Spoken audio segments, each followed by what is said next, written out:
Having finished the tree-based algorithms, which included random forest, boosting, now we will move on to support vector machines. So we will select SVM model over here. Okay, now we have an option of selecting the different kernel functions, right? So you have radial basis, you have the polynomial function, you have linear, hyperbolic, Laplacian, Basel, ANOVA, RBF, you have the spline function, the RBF. Now you have to understand that all of these typically depends on the data which you are going to use, right? Now again, so for example, you might typically use an RBF radial basis function, wherein if you are looking from the top approach, if you have a graph wherein you can see in rings that the data is. So let me just try to draw this. So say I'm just using the freehand, so it might be a little. So say if you have the data such that you have it in circles, this is the top approach. Okay, so this is where the RBF might be a better classifier, right? There are times when something else would make more sense. Now we won't be having at any point in time a very clear picture, and if you go into deep dive on the data analysis part wherein you try to identify which one will work better, rather than that doing an iteration on the model, you just keep on changing the kernel functions and see what is giving you better results also might make more sense sometimes. So let's say we use the RBF function for this data and we say and execute. Okay, so you can see over here the hyperparameter functions values, the number of support vectors, right? The training error 0.12, so the error is just 12%. Okay, so this is one. Before we try the variations, let's go and just look at the eval part. So let's say I'm just using the ROC. So let's look at the training data as well, how it performs on the training data itself.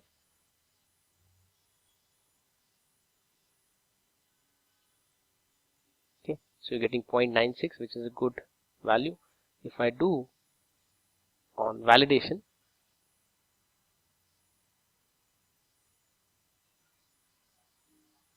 I'm getting 0.84, which is also good. You expect that much of drop. On the testing data, 0.79, this is what we have been seeing across on this data. If I do on the overall data, it should climb a little bit up, so that's 0.91. So this is where we have used the RBF function. If you come back in SVM and then we randomly go on doing this, so let's say we do polynomial, right, and we say and execute. Okay, the training error has reduced in this case. Okay, let's do the evaluation. Press, so let's say on the validation data, press execute. 0.85. Overall data, if we do the execution, we are looking at 0.85 only. Okay, so what you have to do is you have to iteratively do all of this. This is the linear one. We expect this not to do great. Okay, let's do the evaluation for this also.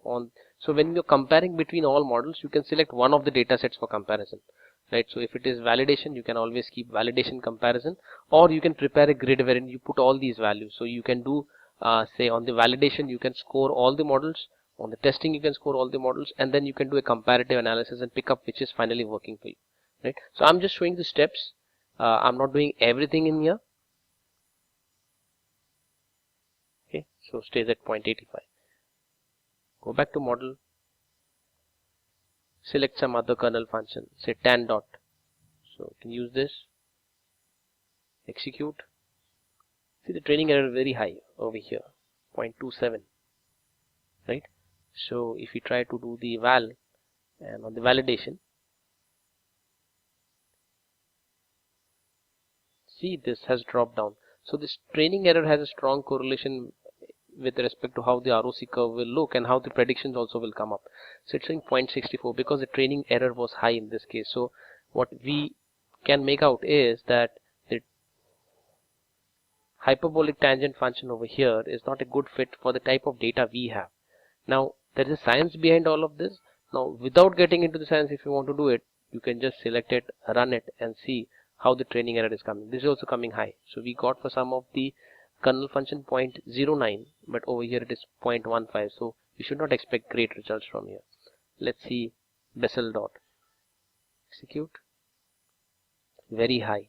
Now what is giving a very high error in certain data sets will give a comparatively very low error in certain other data sets, right? So it's a fit of the kernel function with respect to the data, right? So this is not working for us. ANOVA RBF, execute. Yes, this is giving a reasonable error. So again, you could engage this also if you want. Spline dot.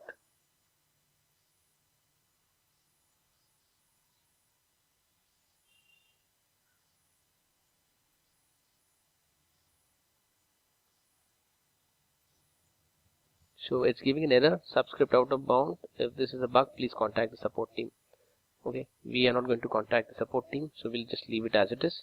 Okay, so you could use all of these functions and create a table in which you can measure and keep these values over here as well as in the evaluate tab, and basis that you can take a call that what is better for you if you're using an SVM, which one should you be using. Okay, so that's how we will be doing the SVM function. Again, when it comes to prediction, you just have to use the score, run the class, save the file, that's it. So you've got your model output using support vector machine.